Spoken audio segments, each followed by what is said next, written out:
హైదరాబాద్ మహానగరంలో ప్రభుత్వం rain emergency ప్రకటించింది. కుంభవృష్టి కురిసే అవకాశం ఉన్న నేపథ్యంలో అధికార యంత్రాంగం అప్రమత్తమైంది. విద్యా సంస్థలకు 2 రోజులు సెలవు ప్రకటించారు.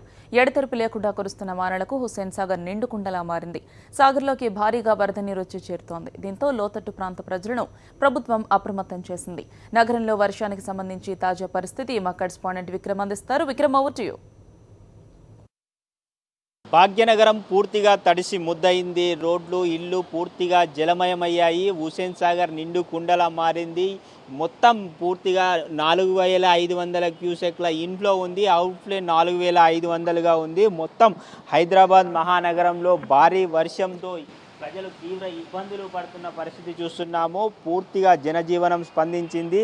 5-6 అడుగుల లోతు నీటిలో నగర ప్రజలు పరిస్థితి మనం చూస్తున్నాము. ఒక్కసారిగా ఉరుములు మెరుపులతో పూర్తిగా కుండపోతగా రాత్రి నుంచి వర్షం కురుస్తుంది. లోతట్టు ప్రాంతాలు పూర్తిగా జలమయమయ్యాయి. అయితే హైదరాబాద్ మహానగరంలోని కుకట్పల్లి, మియాపూర్, చందానగర్, కుత్బుల్లాపూర్ తదితర ప్రాంతాల్లో వేలాది గృహాలు నీట మునిగినాయి. అపార్ట్మెంట్లు, సెల్లాలలో 10 అడుగుల మేర వరద నీరు కూడా నిలిచిన పరిస్థితి. కొన్ని ప్రాంతాల్లో విద్యుత్ సరఫరా నిలిచిపోయింది. మొత్తం సుమారు 100 కోట్లకు పైగా ఆస్తి నష్టం జరిగిందని చెప్తున్నారు. మొత్తం నగరంలోని కిలోమీటర్ల రహదారులు పూర్తిగా ధ్వంసమయ్యాయి. మొత్తం రహదారులకు సంబంధించి 55,000 చదరపు కిలోమీటర్లకు సంబంధించి 10 కోట్ల మేర నష్టం జరిగి ఉంటుందని భావిస్తున్నారు. ప్రధాన మార్గాల్లోని గోర్తులను పూడ్చేందుకు వారు ఇప్పట్లో పనిచేయలేం. 15 రోజులకు పైగానే సమయం పడుతుందని చెప్తున్నారు. మొత్తం మీద చూసుకుంటే కురిసిన జడివాన నగరవాసులను కష్టాలను కాదు భారీ నష్టాలను కూడా తెచ్చింది. ఈ నేపథ్యంలో నిరంతరం కురుస్తున్న వర్షాల వల్ల లోతట్టు ప్రాంతాల ప్రజలను వెంటనే ఖాళీ చేయాలని ఆయా ప్రాంతాల్లో ప్రత్యేక అధికారులను నియమించి సహాయక చర్యలను పర్యవేక్షిస్తున్నారు. వరద బాధితులకు ఉచిత భోజనం హరే కృష్ణ ఫౌండేషన్ ముందుకు వచ్చింది. మొత్తం హైదరాబాద్ మహానగరంలోని అన్ని శాఖల అధికారులు జిహెచ్ఎంసీ, జలమండలి, పోలీసు, రెవెన్యూ, అగ్నిమాపక ఇలా అన్ని శాఖల సమన్వయంతో ఒక కోఆర్డినేషన్ కూడా ఏర్పాటు చేసుకున్నారు. మొత్తం లోతట్టు ప్రాంతాల నివాసితులను సురక్షిత ప్రాంతాలకు తరలించే పనిలో ఉన్నారు.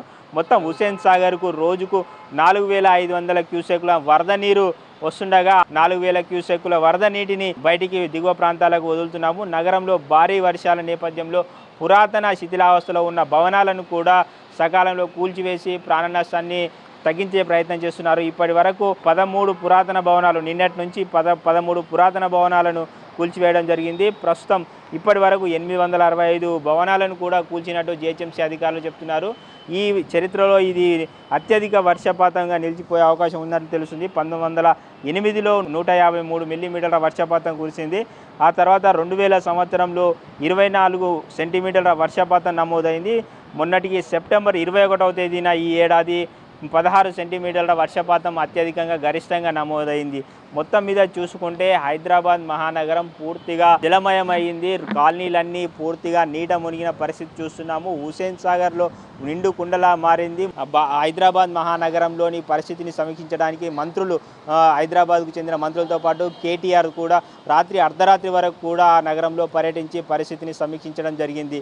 మొత్తం ఈ పరిస్థితిని చూసుకుంటే ఈరోజు భారీ వర్ష సూచన ఉందని వాతావరణ అధికారులు చెప్తున్నారు. కుంభవృష్టి కురిసే అవకాశం ఉన్న నేపథ్యంలో ప్రజలంతా అప్రమత్తంగా ఉండాలని రాష్ట్ర ప్రభుత్వం చెప్తుంది. ఈ మేరకు అధికారులు కూడా ఎప్పటికప్పుడు సహాయక చర్యల్లో పాల్గొనే పనిలో ఉన్నారు.